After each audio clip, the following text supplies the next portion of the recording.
Gloire à Dieu, béni soit le Seigneur pour ce moment, pour ce temps, pour continuer à partager sa parole.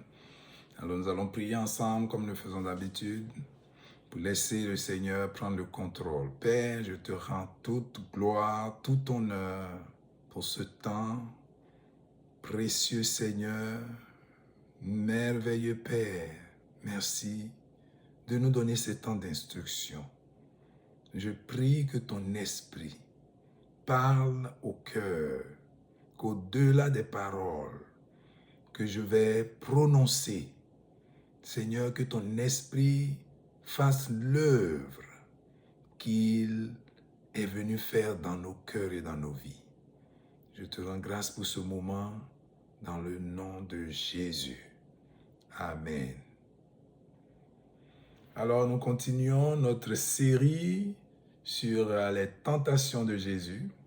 Nous étions sur la deuxième tentation et aujourd'hui nous allons parler de la réponse de Jésus à la deuxième tentation que le diable lui a envoyée. Donc deuxième tentation qui a été décrite dans la parole de Dieu. C'est comme je l'avais dit, il y a eu beaucoup d'autres tentations.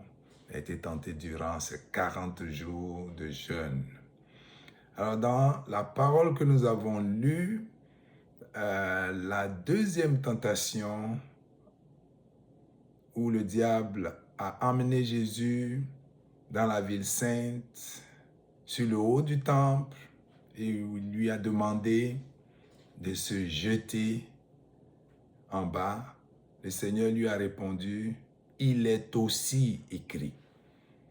Le Seigneur a dit, « Il est aussi écrit » parce que le diable avait déjà cité la parole en disant « car il est écrit ». Alors ce que le diable avait dit, nous l'avons vu, est bien dans la parole de Dieu, mais était utilisé par l'ennemi à des fins qui ne glorifiaient pas le Seigneur. Alors Jésus recadre les choses en lui donnant une parole qui va être bien mieux positionnée dans le plan du Seigneur. Donc Jésus lui dit, il est aussi écrit. Mais dans cette réponse de Jésus, ce qu'on voit, c'est qu'il ne suffit pas de citer la parole. Il faut citer la parole selon le plan de Dieu. Il faut citer la parole pour l'édification. Il faut citer la parole pour bénir le peuple de Dieu, pour emmener à vivre la vie de Dieu. Il faut citer la parole pour aider son frère, pas pour condamner, pas pour détourner. Il faut citer la parole dans le plan de Dieu. Jésus a dit, il est aussi écrit. Et Jésus a pu dire, il est aussi écrit parce qu'il connaissait très bien la parole. Jésus connaissait la parole de Dieu. Et il ne pouvait pas être trompé parce qu'il la connaissait. Et il connaissait Dieu. Et c'est là que je veux partager les éléments que j'ai à cœur. Connaître la parole de Dieu et l'importance de connaître la parole de Dieu. Si nous ne la connaissons pas bien, nous pouvons être détournés de la voie de Dieu. Nous pouvons être entraînés par tout vent de doctrine. On peut nous dire telle chose qui n'a rien à voir avec la parole de Dieu, nous allons la suivre. On peut nous dire telle autre chose, demain, nous allons courir après. Mais si nous connaissons la parole de Dieu, nous demeurons fermes dans cette parole. Nous ne nous laissons pas distraire par ceux qui vont utiliser la parole, qui sont peut-être des envoyés de l'ennemi ou qui sont des serviteurs de Dieu qui se sont détournés de la bonne voie, qui vont utiliser la parole pour nous détourner. Nous n'allons pas les suivre. Donc nous avons à bien connaître la parole de Dieu. Et cette bonne connaissance de la parole de Dieu ne peut pas arriver si nous n'avons pas la soif des choses de Dieu. Si nous n'avons pas soif de connaître Dieu vraiment, nous ne pouvons pas bien connaître sa parole. Parce qu'on ne connaît pas la parole de Dieu comme on connaît les mathématiques. On n'apprend pas la parole de Dieu comme on apprend les sciences. On apprend la parole de Dieu pour vivre sur cette parole. Et pourquoi est-ce qu'on veut vivre sur cette parole? Parce que l'amour de Dieu est profondément au-dedans de nous. Et c'est cet amour pour Dieu qui nous pousse à aller chercher Dieu dans sa parole. Parce que c'est dans sa parole qu'il s'est révélé, qu'il a montré qui il est, qu'il a montré ce qu'il est prêt à faire pour son peuple, qu'il a montré tout ce qu'il a préparé pour ses enfants. Donc, en découvrant Dieu dans sa parole, nous nous découvrons nous-mêmes. Nous découvrons ce que Dieu a pour nous. Nous découvrons les choses que Dieu a faites. Et qu'est-ce que cela a pour nous qui sommes ses enfants. Donc, la parole à laquelle nous devons aspirer. Nous devons aspirer à cette parole, pas comme on cherche des connaissances intellectuelles. Cela doit découler, comme je l'ai dit, d'une soif profonde des choses de Dieu, d'un amour profond pour Dieu à travers Jésus. Cela doit découler de ce désir de connaître Dieu. On va dans la parole de Dieu pour découvrir Dieu. Quand on lit un passage, on veut savoir ce que Dieu nous dit dans ce passage. Qu'est-ce que nous avons à appliquer dans notre vie? Comment est-ce que ça va nous aider à bâtir notre foi dans le Seigneur? Et quand nous cherchons Dieu de cette façon, quand nous nous appliquons à aimer la parole de Dieu de cette façon, nous voyons ce que Dieu dit dans sa parole à propos de ça.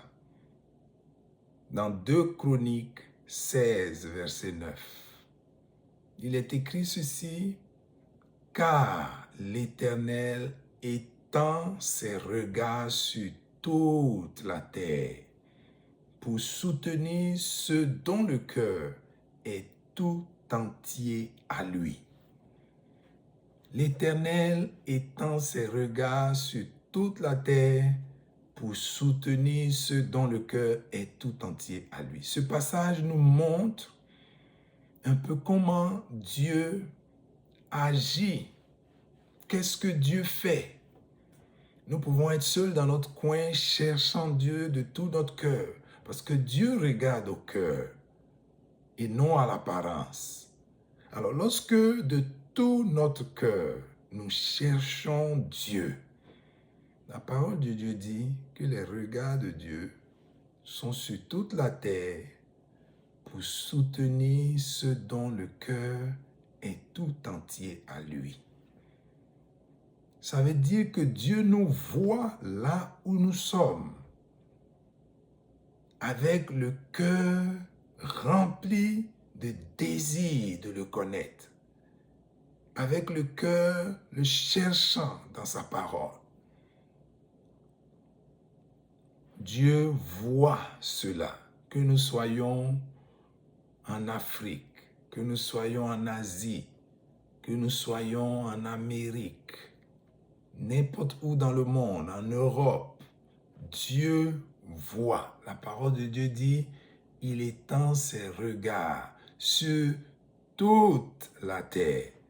Que tu sois dans un petit pays, caché quelque part, qu'on ne connaît pas, qu'on ne cite pas souvent, Dieu voit celui dont le cœur est tout entier à lui. Et c'est de cette façon que nous devons chercher à connaître la parole de Dieu. La connaître avec le cœur pour marcher selon cette parole. pour vivre cette parole, pour connaître Dieu à travers cette parole, expérimenter Dieu à travers cette parole. Dans Actes, chapitre 13, verset 22, la parole de Dieu nous dit « J'ai trouvé David, fils d'Isaïe, homme selon mon cœur, qui accomplira toutes mes volontés. » J'ai trouvé David, fils d'Isaïe, homme selon mon cœur. Dieu a trouvé David. S'il a trouvé David, c'est qu'il cherchait. Il cherchait quelqu'un. Et il a trouvé David parce que son cœur était comme lui, Dieu. Il le voulait. Pour le roi qu'il allait placer à la tête d'Israël. Il a trouvé David. Mais David était où? David était le plus jeune dans sa famille. Il s'occupait des brebis. Ses frères étaient grands, ils étaient dans l'armée. David, dans cette jeunesse, dans cette adolescence, avait un cœur pour Dieu. Alors ce n'est pas seulement ceux qui sont adultes que Dieu va voir. Dieu va voir celui qui a le cœur tout entier à lui.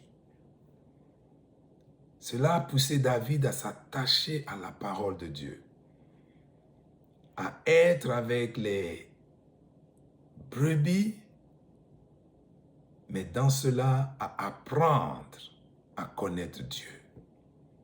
Et David a vraiment saisi ses opportunités où il se trouvait seul pour apprendre cette intimité avec Dieu.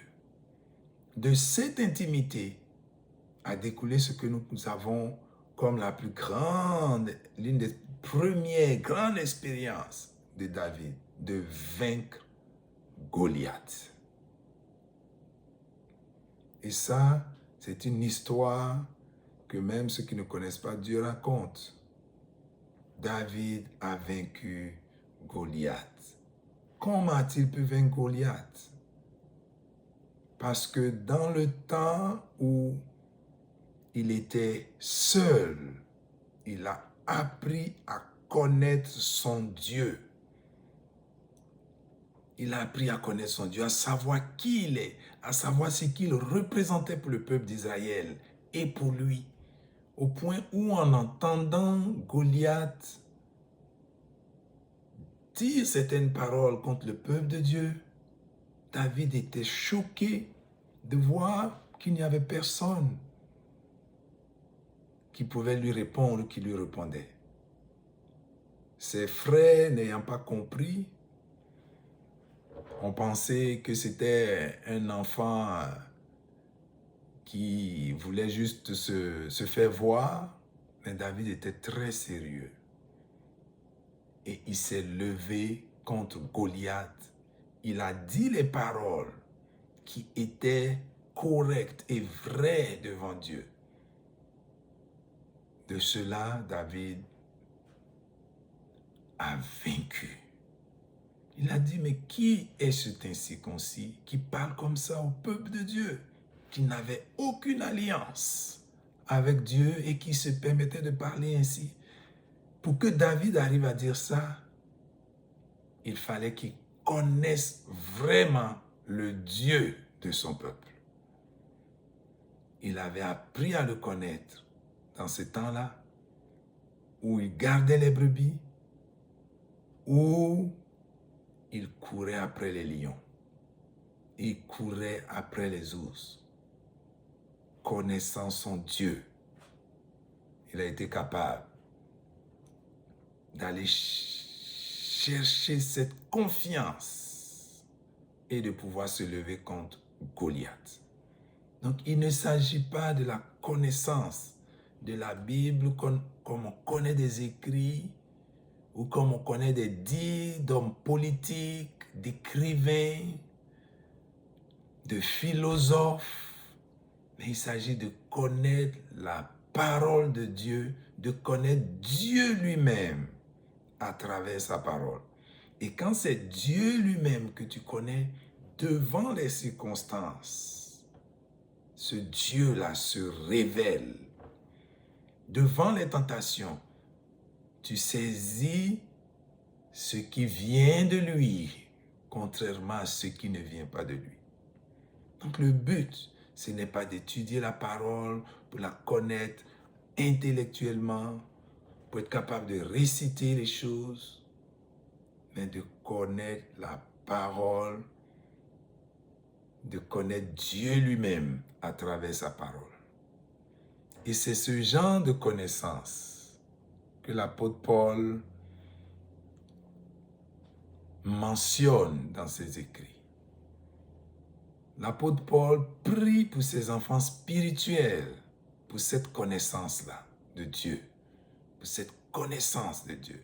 Il dit dans Éphésiens chapitre 1, versets 16 à 18, « Je ne cesse de rendre grâce pour vous, faisant mention de vous dans mes prières, afin que le Dieu de notre Seigneur Jésus-Christ, le Père de gloire, vous donne un esprit de sagesse et de révélation dans sa connaissance, afin qu'il illumine les yeux de votre cœur pour que vous sachiez. » Il a cité un certain nombre de choses.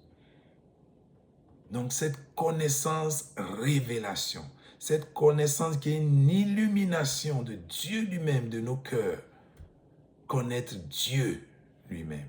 Dans Colossiens chapitre 1, verset 9 à 10, il fait une prière semblable pour l'église de Colosse.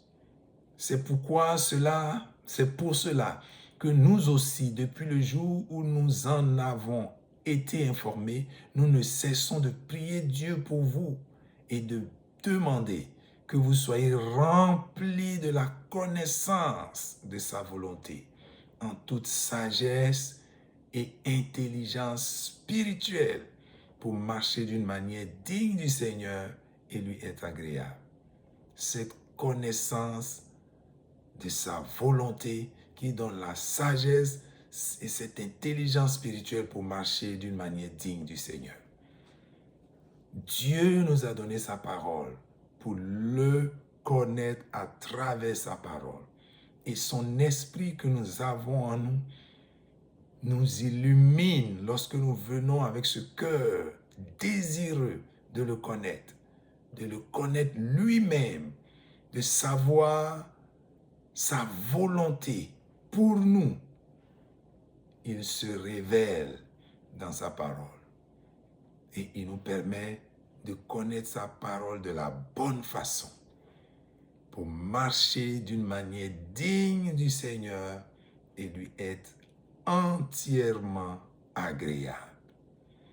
Alors soyez bénis, édifiés dans votre marche avec le Seigneur et ayez ce désir de connaître Dieu lui-même, de connaître notre Seigneur Jésus-Christ à travers sa parole lorsque vous venez devant la parole, lorsque vous méditez cette parole. Père, merci pour ce temps, merci pour ta parole, merci pour ton esprit. Béni soit ton nom. Merci pour la révélation et l'intelligence spirituelle que tu donnes à tes enfants. Cette sagesse qui vient de toi, qui nous permet de marcher d'une manière digne de toi, qui nous permet de savoir les choses qui sont de toi et d'appliquer nos vies sur ces choses ou de les appliquer à nos vies.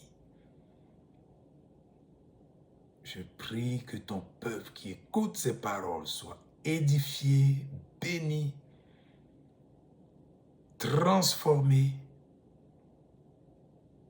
pour marcher comme tu veux ou pour continuer à marcher selon ta volonté. Au nom de Jésus. Amen.